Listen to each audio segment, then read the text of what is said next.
Assalamu alaikum wa rahmatullahi wa barakatuh. My dear brothers and sisters, I have written some things down so that perhaps I can share just a little glimpse at some of our daily activities at Masjid al-Mu'min over the years with our brother Shaykh Abdullah. I don't want to start rambling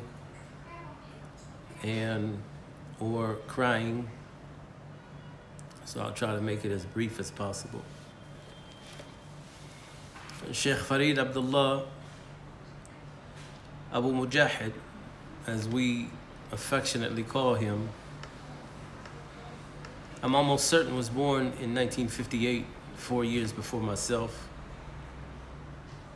He was born in the Bahamas, and if you can imagine at this time, the heavy accent of the people.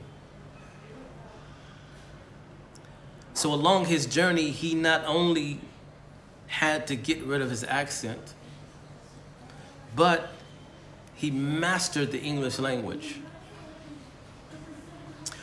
So much so that when you listen to him in his talks, in his explanations of ahadith, in him trying to make us understand the stories of the Sahaba, understand what Allah subhanahu wa ta'ala is telling us in his book,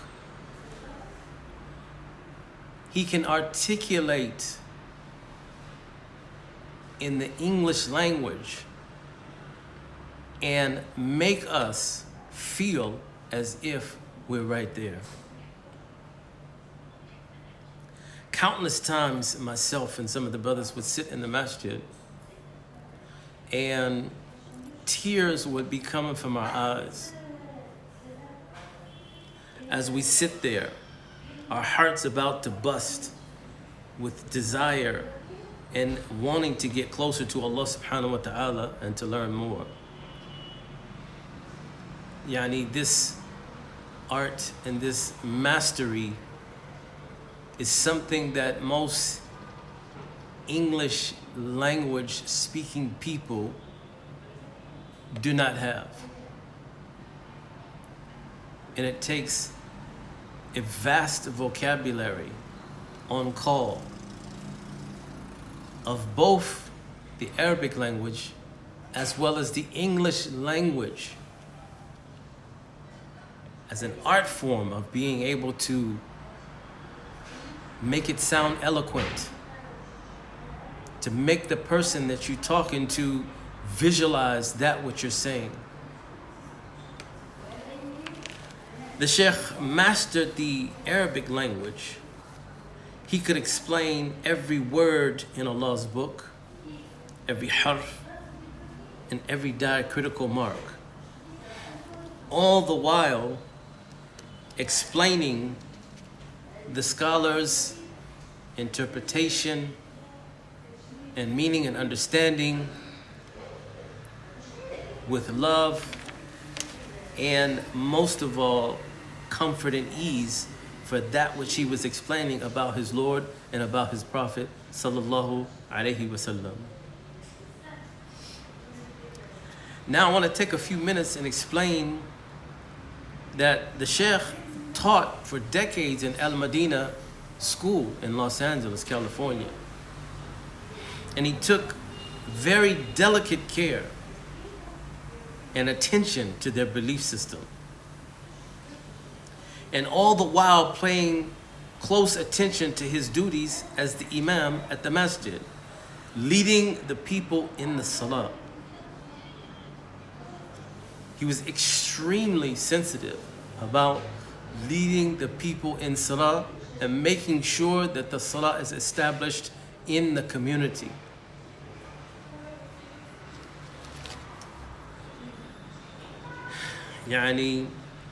If we would go on a trip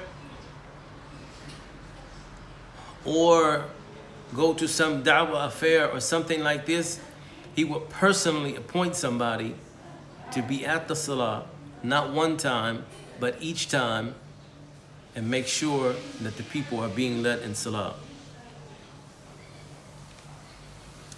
being the head of the Islamic teachers at Al Madinah School and the Imam of the Masjid, teaching classes 3 times, sometimes 4 times or 5 times weekly, depending on the time of the year, being Ramadan or Hajj, long days in the summer or short days in the winter. Understanding all of this with the knowledge that the Shaykh had 13 beautiful children, and the Shaykh had 2 beautiful wives, sisters in Islam. And when I'm using this attribute beautiful, I'm not talking about physical, because all the decades of these sisters living across the street from the masjid, I've never once looked at them in their face. No, the beauty I'm speaking of is the beauty of their Islamic manners, the extreme shyness and the extreme patience in dealing with the life and trials of their imam, their husband, the father of their children. Their extreme eloquence and modesty and privacy while dealing with community affairs as well as their personal ones. Their reputation is impeccable. Their manners is second to none. May Allah subhanahu wa ta'ala give them some comfort in knowing that He leaves no deed unrewarded, and may He grant them His highest Jannah, as well as give them some comfort in the rest of this life. Ameen. Now this being a fraction of the things worthy of mentioning, imagine the Shaykh or any person doing this on a salary of $2,500 a month. And the Muslims being in the hood, a normal neighborhood, being mostly poor, sometimes not even that. Yes, sometimes not even getting paid at all. And if you're asking yourself, how did the brothers around him allow this to happen? It's because the brothers around the masjid are not the administration of the masjid. But the most important thing is that our brother, Akhuna Shaykh Farid, never complained, never talked about money, never talked about, I need this, I want this, I must have this. Those of us who know him closely know this to be the haqq, never talked about money. Now I'm going to see if I could sum this up with some final words pertaining to the Shaykh's extreme zuhud. His focal point and attention being the knowledge of Allah subhanahu wa ta'ala and His Prophet sallallahu alayhi wasallam and the hereafter, and his impeccable humility at any status of worldly affairs.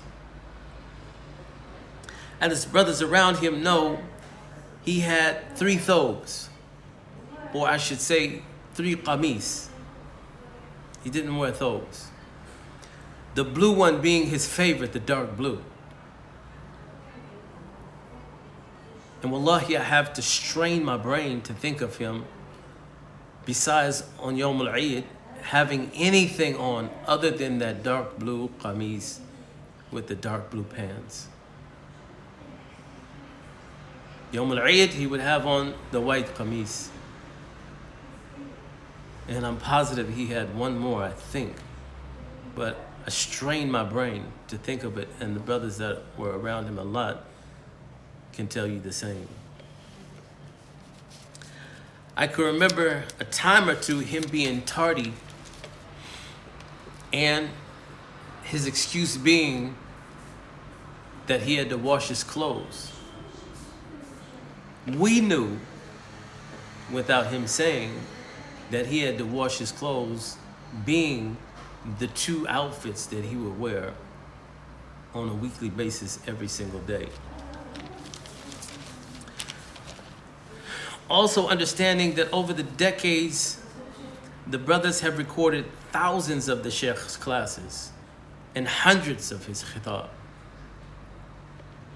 Throughout this entire time, when all the people are calling themselves Shaykh and allowing others to call them such and alluding to having such knowledge and such character, the Shaykh has never allowed us to post these items on the internet.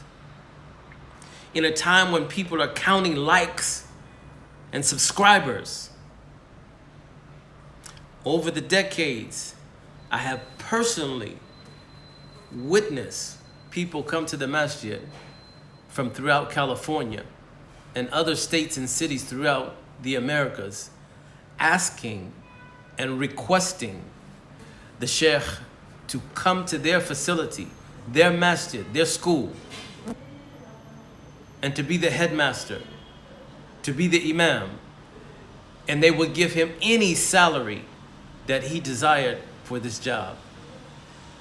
Yani the comfort in them knowing that Shaykh Abu Mujahid was not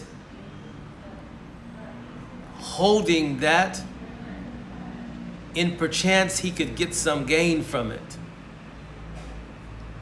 This makes it a person understand that he's extremely trustworthy.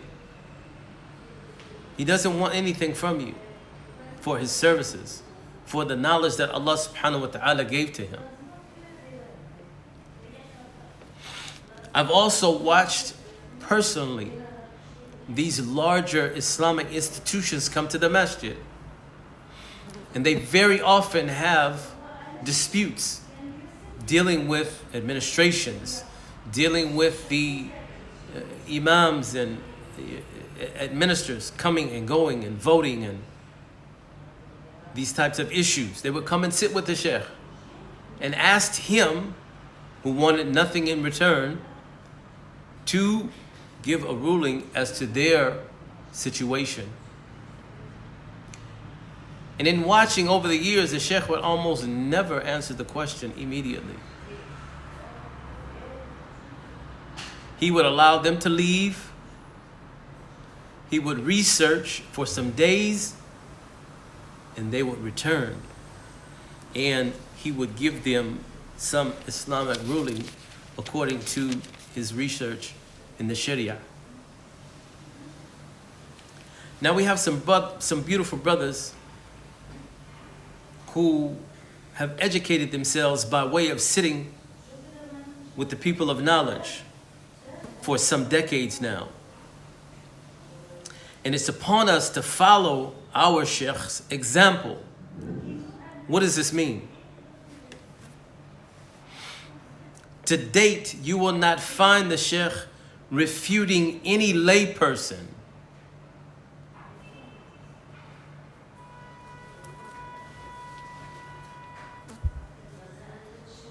or any student or any person of knowledge.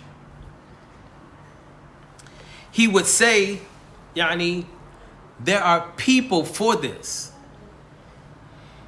He would say there are people who specialize in this and understanding its principles and its conditions. This is not something for everybody to do. Leave this for them. He would say that the knowledge that we need to have is like oceans of knowledge, and this knowledge will get us closer to Allah subhanahu wa ta'ala. This knowledge will benefit us on a day when we will need all the benefit that we can get. This was his concentration. So to date, you will not find any place where he is refuting some person, he's downing some person, he's comparing some person. And this is in open or in the secret or in private with those who were closest to him. This is his example that he left us. And this is one, especially in this day and time, that will be most valuable to us. May Allah subhanahu wa ta'ala give us ease. May Allah grant him Jannat al-Firdaus al-A'la. And Yani, may Allah make this easy for his family and easy for the community. Assalamu alaikum wa rahmatullahi wa barakatuh.